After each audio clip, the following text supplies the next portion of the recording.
Again, something to keep an eye on. The Rockets. Let's go to Houston. At the end of the episode last week, Perk, you brought up Russell Westbrook not being on a team. And there's conversation. Frank, I want to go to this video first.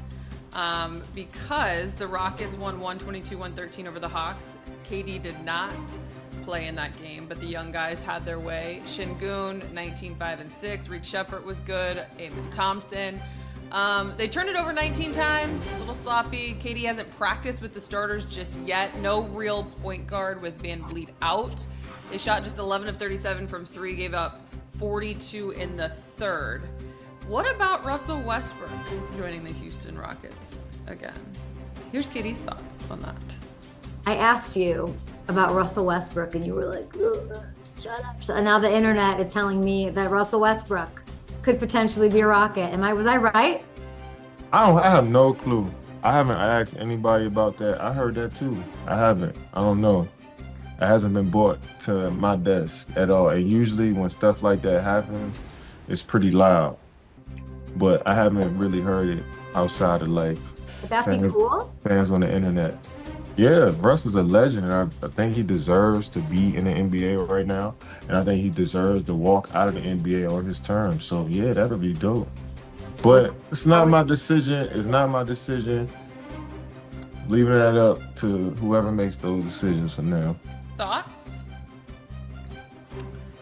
I think he handled that the way it is. He's like, dude, Russ is a legend, right? Regardless of this, again, like Perk knows them personally, but I think everything he's saying is accurate. He's like, dude, it would be dope. He's giving his endorsement, but saying like, hey, I don't control that. I don't control that. I think it would be dope, but there are players that just do their jobs, right?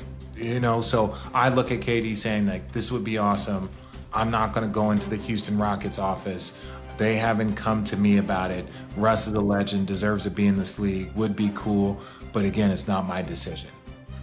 That's the most politically supportive answer that you can give, right? Especially when he's just on a new team. This isn't a team that he's been with for 3-4 years and he has relationships with the owners and all that. This is a new situation for him. So I think the way he handled it, again, Perk can speak more on it because he knows those guys deeper, but that's what I saw. You ruffled some feathers too, Perk, with your takes. It'll be all good. They'll be all right. You know what I'm saying? Boy, be all right. Go ahead, Shannon. Hey, I think this is something has to be said that Russ is still available, right? Something has to be said of like why we said it last week when you were missing, but keep going. Keep going. Brother, we missing. But also, it's just like there are teams that need is sent like in theory what Russell Westbrook can do. It also does that send a message to other GMs of like, hey, he had a really good situation. This is what we need him for, and he opted out. So whether they know him or not, are they asking, is he going to be comfortable in the role that I need him to be? And also, can we afford him for what we need him to be? And that's really it. And that's the sucky part. It's like who he thinks he is and what he may think he can do versus what teams need him is less. The man's been an MVP. He is a legend. But like they may say, hey, we just need you. We don't care about points. We need you to be a true point guard and play defense. And he may say, I don't want to take that role. I'm better than that. So that's just what I see. I don't know if that's real, but there's no reason Houston shouldn't have picked him up. That would have been an easy, come on over here. Like, no, it's not. No, it's not. In theory, it should have been. In theory, you're wrong. It's no way. It's no fucking way. No fucking way the Rockets should want to get Russell Westbrook, right? Like, I get it. It's the adorable thing to see KD and Russ reunite and have a chance to go compete together, but they had their time. And here's why, if you're the Rockets, you don't go get Russ. One, everyone, not us, needs to stop overreacting to the whole point guard situation.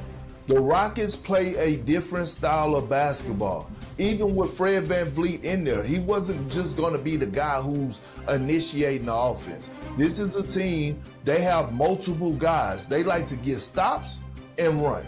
They have multiple guys that could push the rock. KD for one. Amen Thompson is another. I call Jokic baby. I call Shangoon baby Jokic for a reason, because we do see him being that point center at times, grabbing a rebound just to push it to initiate the offense. They got that under control. Here's the reason why, if you're the Rockets, you don't go get Russell Westbrook, because you have a young core, right? Two guys in particular that you drafted in the lottery, Amen Thompson and Reed Shepherd. You go get a vet like Russ, right? With his demeanor, his attitude, not attitude in a bad way, his approach to things, right? The way that he's an alpha. You don't need guys looking over their shoulder, wondering this, right? You want guys to walk into this season comfortable. No. We're relying on you. Now, if it comes February and they're not cutting the mustard, then yeah, you maybe consider bringing in a point guard. But as of right now, oh no. You stand pat.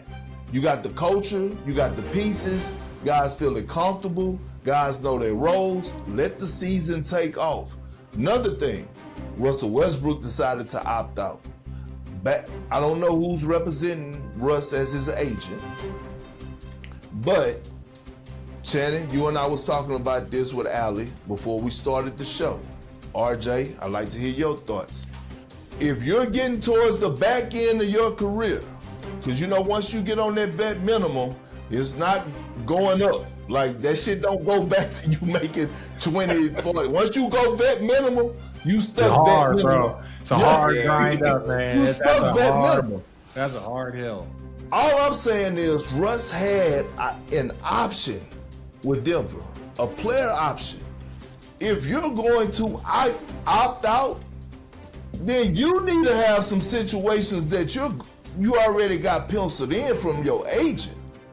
And I think another factual fact, I don't like. Yeah, it's like that's applicable in life. No, it's like, hey, wait a second. Right. Hey, okay, the money that's wait. Shannon, you're my agent.